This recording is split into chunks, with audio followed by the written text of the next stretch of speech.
Hi and welcome to all the viewers joining us for this pre-recorded show. It is for the meeting on Friday the 13th of September. Takes place at Fairview on the poly track. Grant Paddock is the resident expert. Grant, how are you doing? And tell us a bit about the weather your side of the world.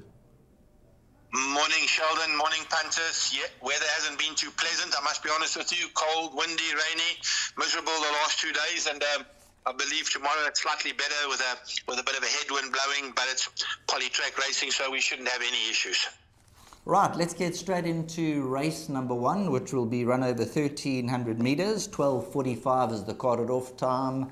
Guide us through race number 1, because there's quite a few runners who've got no form in the first. Yeah, Sheldon's unbelievably weak field, to be very honest with you. There's a new horse coming from your neck of the woods, Ruby Claire. Doesn't have to be too good to win a race like this. I've got to be very honest with you. I see they've added the blinkers on for the first time. Punters just need to watch if she is favourite at the moment at 15 to 10. If there's any further money, she's probably the right horse to go for. Elusive Hunter, I see there's been quite a bit of early money for Elusive Hunter from the Emmanuel Cackness yard. Eldon Webber, he had a double last week, so he's in fine form. So those look like the two protagonists in this kind of a race. A horse like Sierra Sky can improve on her first outing. I know the stable were very disappointed with her first run. They've now taken the blinkers off and added cheek pieces, and hopefully she can reproduce her work, because she really is a very, very good track horse. And a horse like Mad World can improve. I see Karoo Bokkie second favourite, way under the odds. It should be a lot bigger than that. So, yeah, I'm going 4 and 5 in the pie pot and maybe add in the 7. I'm tipping at 4, 5, 7 and 6. Right, let's move along to race number 2, and the second race will be over 2,200 metres. It's a maiden plate, and just looking at the horses here, number 2, Take a Mulligan, and number 3, Kamaria. They could be the top 2 protagonists in this event.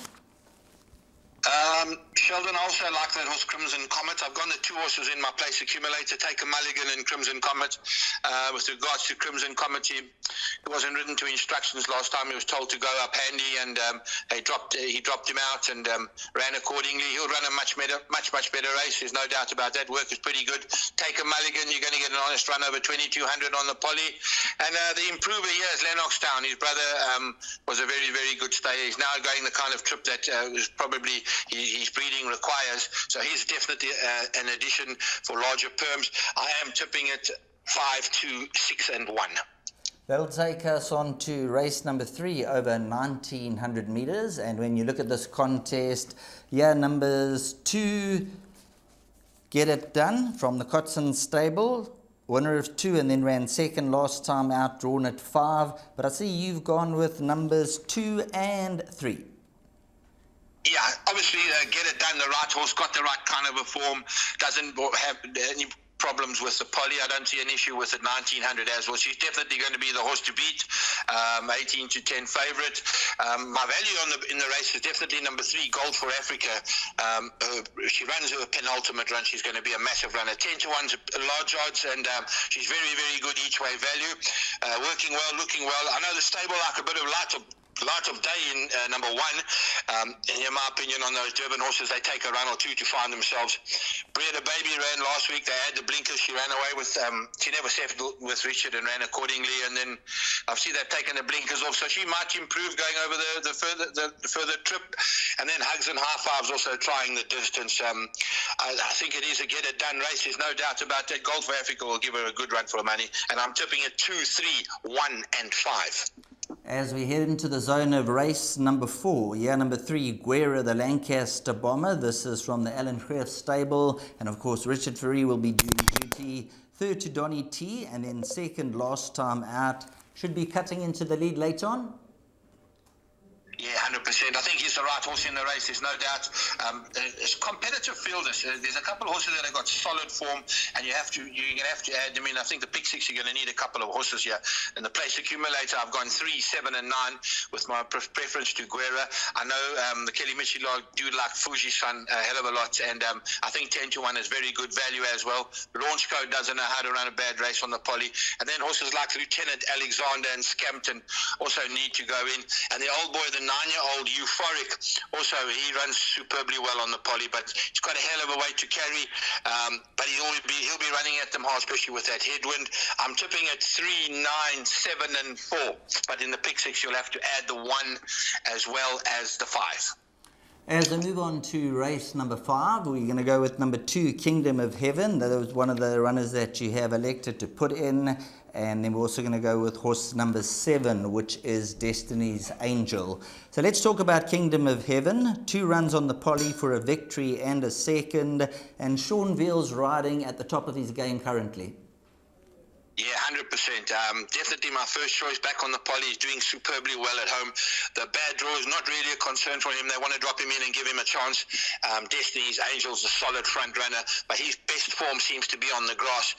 12 to 10 might be on a thin side, but those 2 horses will get you through the place accumulator in pick 6. But I'm solid in the camp of Kingdom of Heaven. I think they're going to get a massive run from him, and I'm tipping at 2, 7, 8, and 5.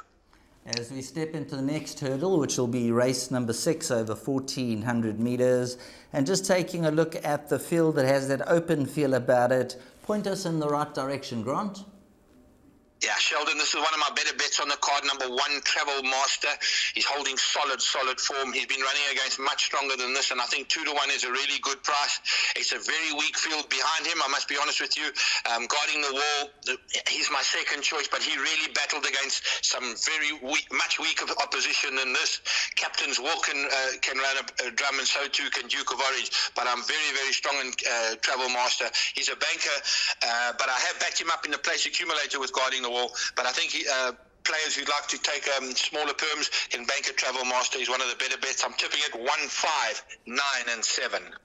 Then moving along to race number 7, which will be the penultimate race of the afternoon. The distance is 1,200 meters. And just taking a look at some of the horses here. Number 1, Donny T's fresh off a victory. You've got a horse like number 3, Siberian Steel. 1 run on the poly for a second placing. And Richard Ferree from that 4 draw. Just a horse who's been lacking a little bit extra of late. Yeah, Sheldon, he's found the right kind of a racer. He's been racing against a hell of a lot stronger. His poly second was a very, very good run. I think he's got the right race.